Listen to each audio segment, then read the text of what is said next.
This is a download from BBC Learning English. To find out more, visit our website. 6-Minute English. From BBC Learning English. Hello and welcome to 6-Minute English, the show that brings you an interesting topic, authentic listening practice and 6 items of incredibly useful vocabulary. I'm Dan. And I'm Neil. In this programme, we'll be discussing the lovely topic of lunch and what our lunch choices say about us. So, Dan, what are you doing for lunch today? Neil, are you asking me to join you? I'd love to, thanks. There's this great little Vietnamese place we have to check out. It's right next to the office if you just... Actually, I was just asking to open up today's topic. Sorry, you see, I've brought a sandwich. Oh, a sandwich. Again. How dull. Well, you're not the only one. A survey from 2012 showed a third of Britons eat exactly the same thing for lunch every day. And yes, it's mostly sandwiches. I had a curry yesterday. Well, it's almost lunchtime, so we'd better get on with our question, which is, how long is the average lunch break in the UK? Is it A, an hour and a half, B, 45 minutes, or C, 25 minutes? Oh, I wish it was an hour and a half, but I'm pretty sure it must be C, 25 minutes. Well, we'll find out if you're right just before lunch. All this talk of lunch is actually making me feel a bit peckish. Peckish. That's a great word, isn't it? It's a slang word for being a bit hungry. Feeling peckish, Dan? I am now. Now, about you and your sandwiches, Neil. 2 slices of bread with filling might be the most popular British lunch choice, but it didn't used to be that way.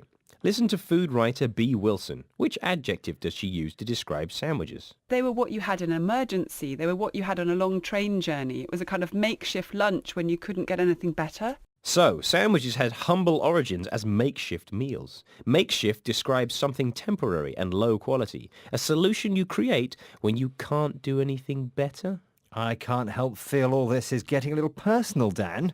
There's a sometimes very practical reason to eat a sandwich, like on a train. On a weekday in the office, though, there's no excuse. Well, if you worked as hard as I did, Dan, you'd only have time for a sandwich. Which is just what B. Wilson was saying. We treat lunchtime as if it were an emergency. It says something about our attitude to work and food in the UK. Next, let's hear from philosopher Julian Baggini with his view on eating the same thing every day. And let's teach one more word first, utilitarian. It describes something practical and useful rather than attractive. What lunch says about us is that we're still very much stuck in this kind of quite functional, efficient, utilitarian attitude of how we should construct our daily lives. And that for all our embrace of this great food culture and everything, we haven't managed to make that an everyday thing. It remains something for the special occasions.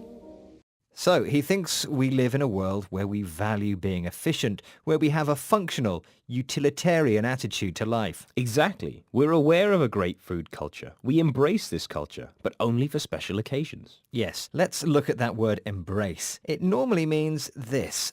Let me just, Oh, Neil, I didn't know you cared. Neil just hugged me, wrapped his arms around me, embraced me. Just as we can embrace physical things in people, we can also embrace ideas. Here's an idea I embrace, Neil. We should all embrace new foods, broaden our horizons. To broaden our horizons means to open our minds and experience new things. Let me broaden your horizons right now.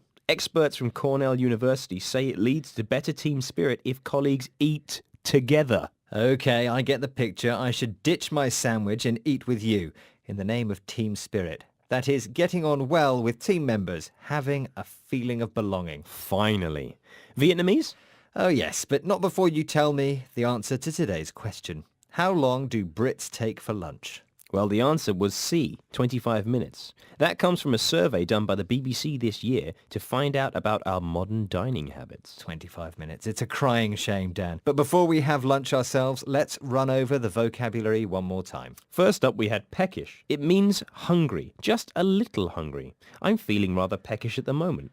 Oh, I think I've gone beyond peckish, Dan. Roll on lunch. Next. We had makeshift, which describes a temporary or low-quality solution. For example, last week my team's goalkeeper was sick, so I had to replace him as a makeshift goalie. Or another example, when I was a student, I used the steel bin in my room as a makeshift drum. I'm sure the neighbours loved that. Now, what about this word utilitarian? In the context we used it, it means simple and functional rather than beautiful. Do you think it would be fair to describe your polo shirt as utilitarian? I prefer classic and timeless. Please. Well, enough of all this banter. You know, I believe we should all just get along. Oh, are you going to hug me again? To embrace me?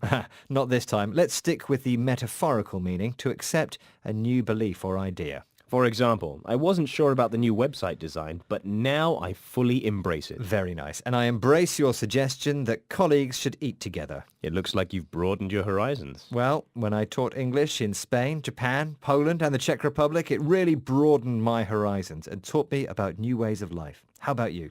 Yes, they say travel broadens the mind. It certainly broadened my horizons too. Even better. Why don't we go travelling together?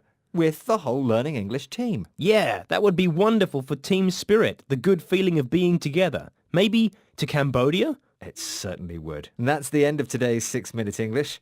Please join us again soon after our delicious lunch. And we're on social media too. Make sure to visit our Facebook, Twitter, Instagram and YouTube pages. Goodbye. Bye-bye.